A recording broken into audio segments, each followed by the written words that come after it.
In this video, I'm going to go into more detail regarding the feral tissue model, specifically the 6 programs that we want to turn off and the protocols you can consider to do that.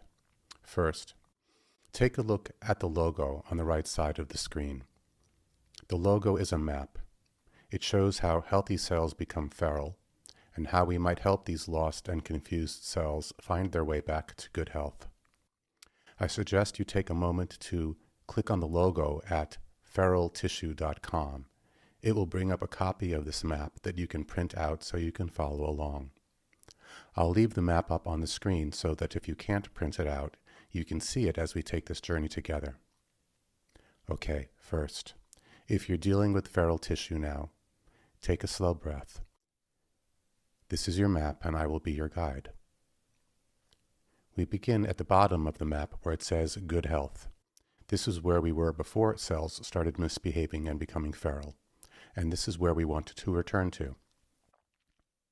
There are 3 colored circles in the center of the map. They represent the 3 primary triggers for feral tissue behavior.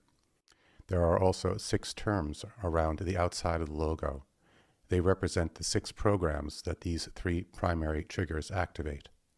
Our goal is to remove the 3 triggers and turn off the 6 programs and return to good health. Above the term good health is a brown circle that says SCFA.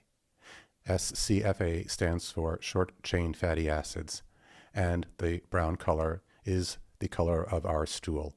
It is a reminder that we want our microbiome in our large intestine to be healthy and making good short-chain fatty acids for us.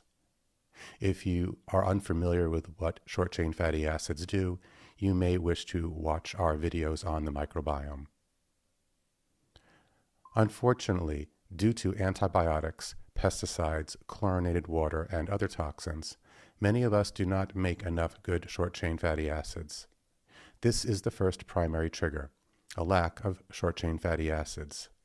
This deficiency leads to the first of 6 programs that we will want to turn off, and that is receptor upregulation. Let us say a fisherman needs to catch 5 fish a day to feed his family. One day he catches only 1 fish, the same the next day and the day afterwards. He jumps in the water and looks around and sees there are a lot less fish than there used to be. So the following day he brings 5 fishing rods with him. Now he is able to get more fish. This is an analogy of what happens in the body.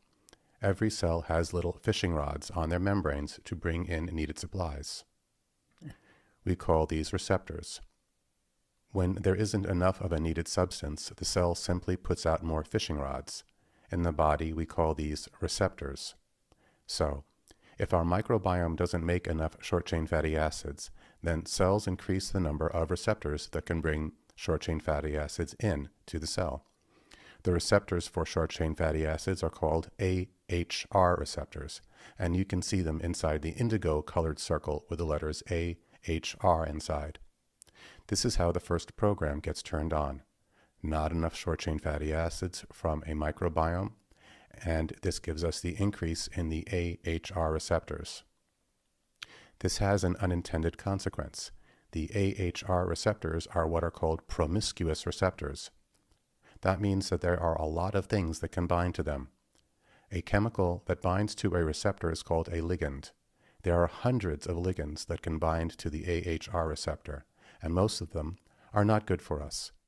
The connection between toxic ligands of the AHR hydrocarbon receptors and feral tissue is well documented in the scientific literature.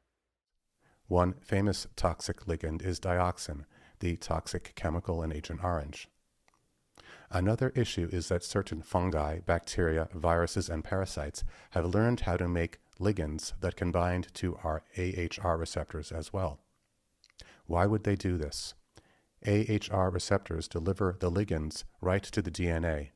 When the ligands are good short-chain fatty acids, our DNA is properly regulated.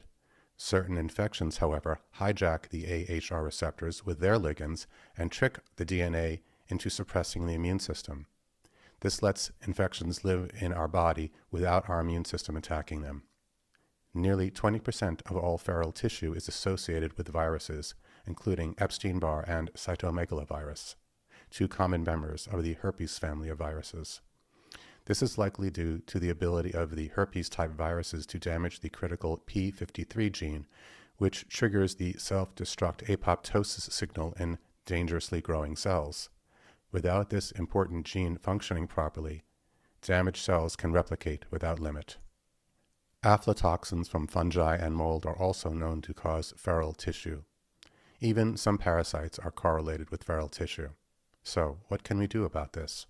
First, consider increasing your short-chain fatty acid levels so that the AHR receptors don't increase in numbers and actually go down to their proper quantity. It was a low short-chain fatty acid level that turned on the receptor upregulation program, and it is healthy short-chain fatty acid levels that may be able to turn it off again. In the short term, consider a short-chain fatty acid microenema such as Filamet. For the long term, you could consider our Pokageshi powder and Panaceum. Since Filamet is acidic and we want to alkalinize the tissue, more on this shortly, Filamet should always be done with an alkalizing agent. You can consider our Bicarbamet product. Second, consider cleaning toxic ligands off the receptors and blocking them from reattaching. Indigo naturalis plant extract is one possible choice for this, and you could consider our Receptamet product. Indigo extract has been shown to be 45 times stronger at binding to the AHR receptor than dioxin, which is the toxic ligand with the most binding power ever discovered. Dioxin is such a strong toxic ligand that it has a 5-day half-life on the AHR receptor and a 7-year half-life in the body. If indigo extract can displace dioxin, it should be able to displace any other toxic ligand as well. Third, consider removing toxic ligands from the body. You could consider our Zenaplex product. Fourth, consider supporting the body in dealing with viral, fungal, and parasitic infections, as well as supporting the p53 apoptosis gene. You could consider our Allergica product. While for some people, increasing the AHR receptors is enough to get their cells the short-chain fatty acids they need, like the fisherman and his 5 fishing rods. For others, even receptor upregulation is not enough, and this brings us to the next program, fermentation. Okay, not enough short-chain fatty acids, but the body really needs them. Well, the next program it runs I call the fermentation program. This is where the body alters some cells in such a way as to have them produce short-chain fatty acids. It has been said that feral cells are cells that ferment. Usually fermentation happens in a low oxygen environment, but in feral tissue, it can happen in the presence of oxygen. This is referred to as the Warburg effect. This is where sugar isn't burned in the Krebs cycle for energy, but fermented into lactic acid, a short-chain fatty acid, instead. This is an emergency program. It is not meant to run continually, but unless the microbiome is fixed, it will keep running. I should mention here that while the fermentation pathway creates lactic acid, there is another pathway that feral tissue can take, and that is into the Krebs cycle, but backwards. It's called the reverse Krebs cycle. This is an unnatural way for the cell to operate, and it's not surprising that there are 3 places in this cycle where it is difficult to go backwards. To get past these 3 difficult spots in the reverse Krebs cycle requires a substance called ferredoxin, which is an iron-containing compound. As such, consider chelation to lower iron levels and thus lower ferredoxin. To this end, you may wish to consider our metacardium product. Back to fermentation. Since fermentation is less efficient at generating energy than normal cellular processes, it has to run up to 100 times faster than normal cell cycles. This leads to the creation of an enormous amount of acid, as each cycle of the fermentation process not only generates lactic acid, but also 2 hydrogen protons, which are themselves acidic. Other than lactic acid, which is also produced in the muscles during anaerobic exercise, short-chain fatty acids are only supposed to be produced in the large intestine. The colon is specifically designed to handle these acids and deliver them into the bloodstream slowly, but when the fermentation program runs, and the short-chain fatty acids, as well as the acidic hydrogen protons, get created in other parts of the body, these acids build up and cause acid burns. To deal with the acid burns, the body tries to repair the injury. This takes us to the 3rd program, the stem cell program. Moving clockwise around the outside of the circle, we now come to the stem cell program. When tissue is injured, it is stem cells that do much of the repair. Stem cells are those cells that have not differentiated into any particular kind of tissue. They can become anything: a heart cell, a nerve cell, a pancreatic cell. Our bodies try to keep an equilibrium of stem cells and normal or differentiated cells, a certain ratio of them. To do this, when we are injured, our body turns normal differentiated cells into undifferentiated or dedifferentiated stem cells so that they can repair the injury. This is all well and good in normal injuries, but with chronic injuries, this can backfire. As the short-chain fatty acids build up, the area becomes more and more acidic, injuring the cells and the tissue. These acids, however, aren't the only things causing injury. Let's go back for a moment to the first program, receptor upregulation. This program increases the AHR receptors to try to bring in more short-chain fatty acids. But as mentioned, this program has a weakness. AHR receptors don't just bring in short-chain fatty acids, they also bring in viral, fungal, bacterial, parasitic, and chemical toxic ligands. So in addition to the acidic environment, infection metabolites and toxic chemicals may also be injuring the cells. To deal with all this injury, normal cells are turned into stem cells, but they cannot deal with the cause of the injury, the acids, infections, and toxins. So more and more cells are triggered to become stem cells. This is one of the hallmarks of feral tissue, normal cells dedifferentiating into stem-like cells. Indeed, the number of stem-like cells and the degree to which they have dedifferentiated is used by pathologists to stage and determine just how dangerous a feral tissue sample is. As more acids and toxins build up, the cells activate the next program, the mucin program. There is a program that the intestines, lungs, and sinuses have in response to acids, toxins, and irritants. I call it the mucin program. It is the secretion of mucus, which both protects the tissue as well as traps and removes the toxins.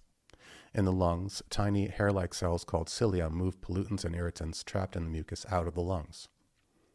In the intestines, continual shedding of the intestinal layer into the stool also keeps mucus fresh and renewed. Feral tissue, however, has no cilia or shedding that can remove the mucus that is formed. Instead, it just sits there, becoming a biofilm home for chronic infections and decreasing the absorption of any supplements or drugs we may take to try to deal with the feral tissue. As the acids continue to build up, the cells move into their next program, the sloughing program. There is only one place in the body where short-chain fatty acids are supposed to accumulate, and that is in the large intestine.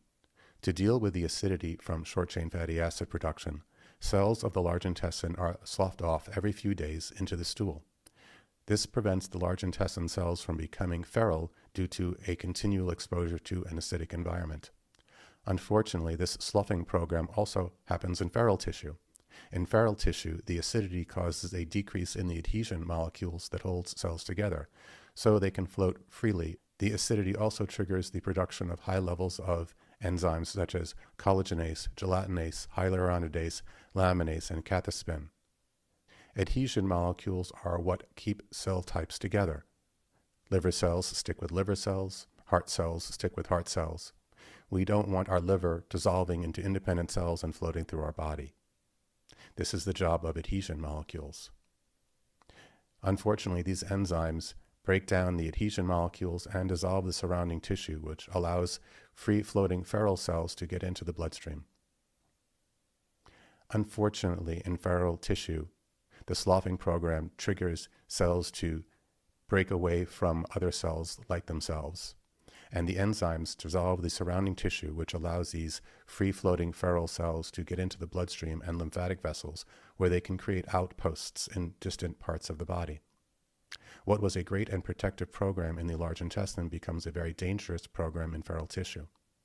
This leads us to the last program, the trophoblast program. But before we talk about trophoblasts, let's talk a little bit about pH. The circle with the green color with the letters pH represents the acid-alkaline balance of the body. The color is dark green because that is the color you want your pH paper to be when you test your urine and saliva. A 6.8 urine pH and saliva pH are optimal. However, initially in this protocol, you should consider getting your urine pH to 7.5 or 8.0, at least until the feral tissue issue has been resolved. You can test your pH with pH paper that goes from 5.5 to 8. Optimally, you can get a portable digital pH meter like the Laqua Twin, shown here.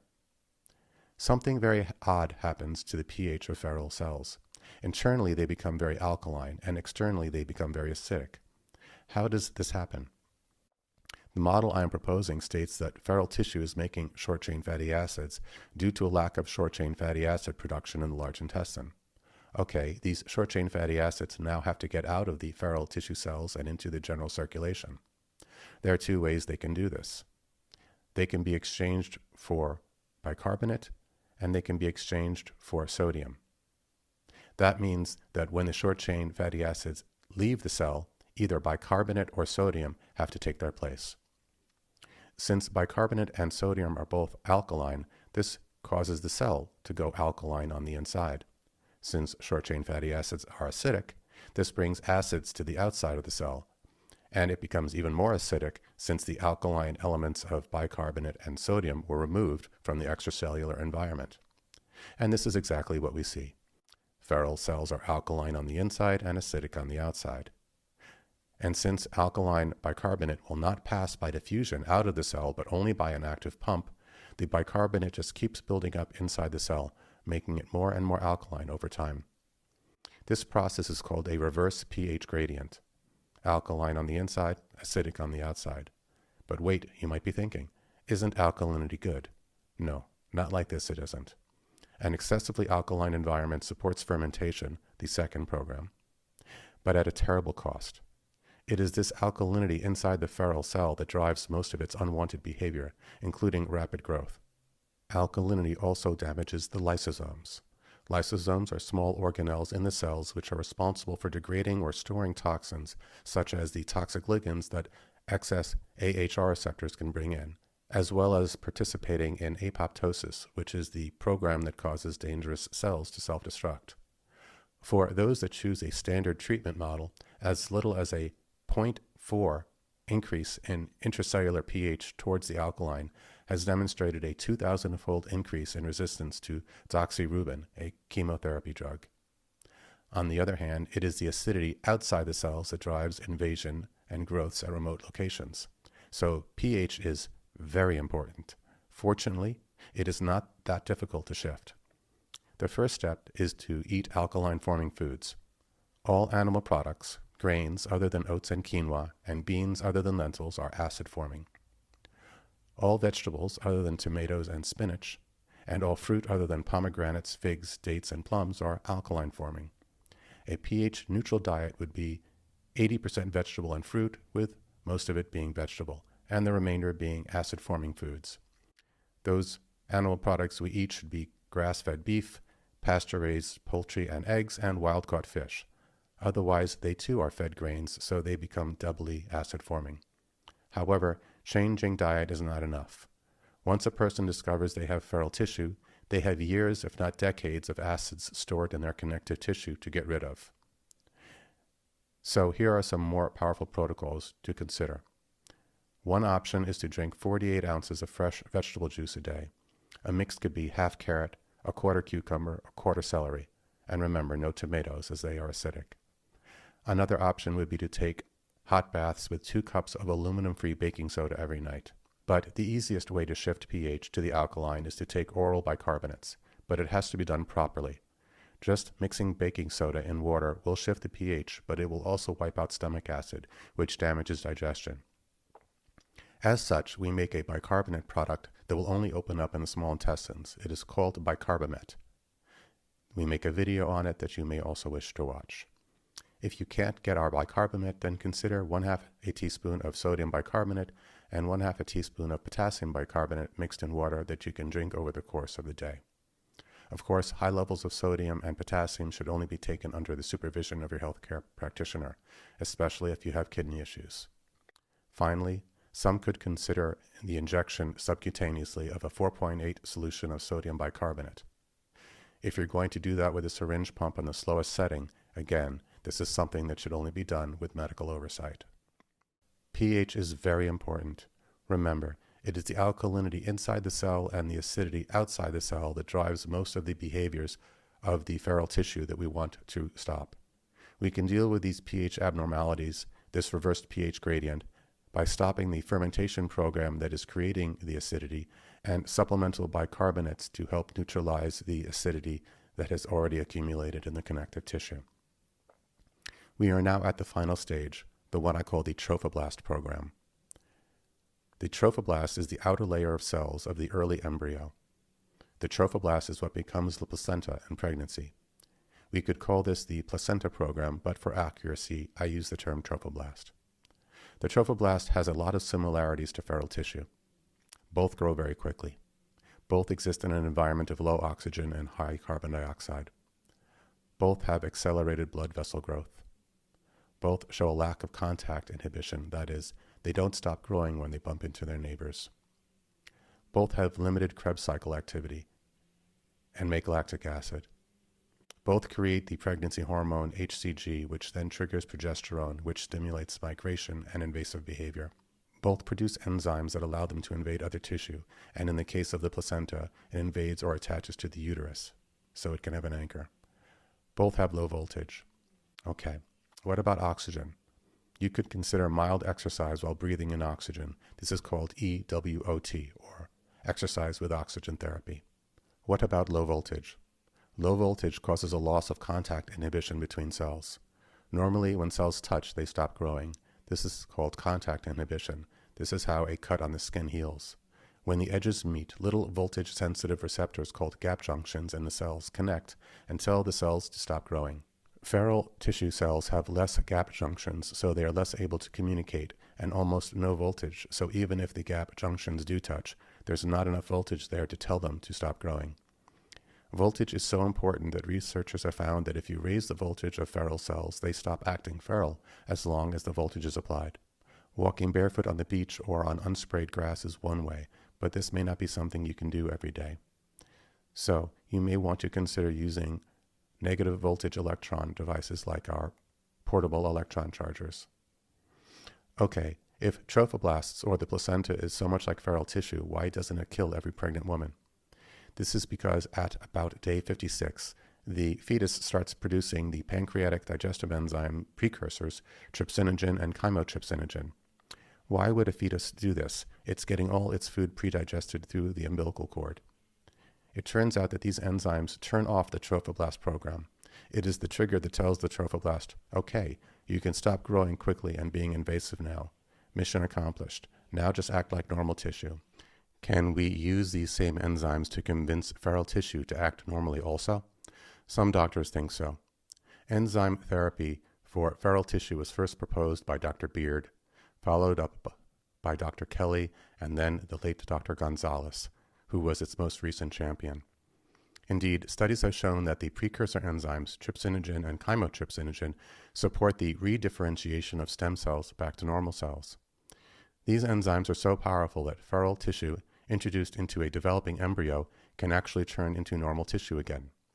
So how might we use these precursor enzymes ourselves?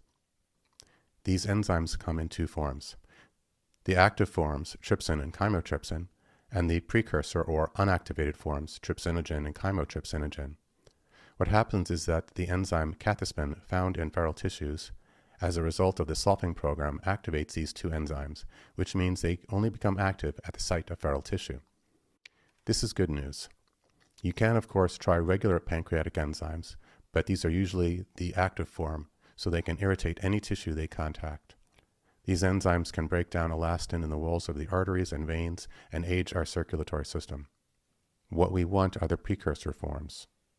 You could use the precursor forms found in pancreatic extracts, but if you swallow them, the enzyme enterokinase in the small intestine will activate trypsinogen, which in turn will activate chymotrypsinogen, so that's not optimal.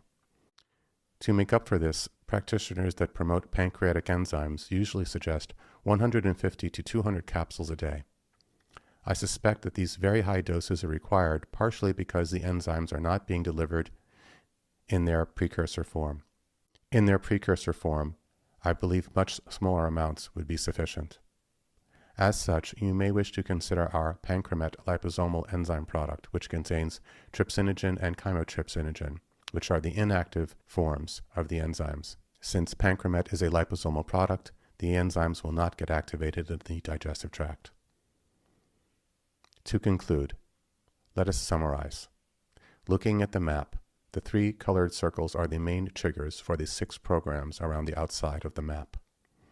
The first trigger is a short-chain fatty acid deficiency, and it is what I believe sets the entire process in motion. It leads to an increase in AHR receptors, which increases the intracellular delivery of toxic ligands, which poisons the cells, suppresses immunity, and causes the genetic damage that other people believe causes feral tissue, but what I believe is the result of feral tissue. This causes a pH inversion, where the inside of the cells become alkaline and the outside of the cells become acidic. This pH causes unchecked growth and dedifferentiation within the cell, as well as invasive behavior outside the cell. Remember, no feral tissue grows any faster than a placenta. No feral tissue is any more invasive than a white blood cell. Deal with the triggers and the programs, and you may find yourself on the receiving end of a miracle.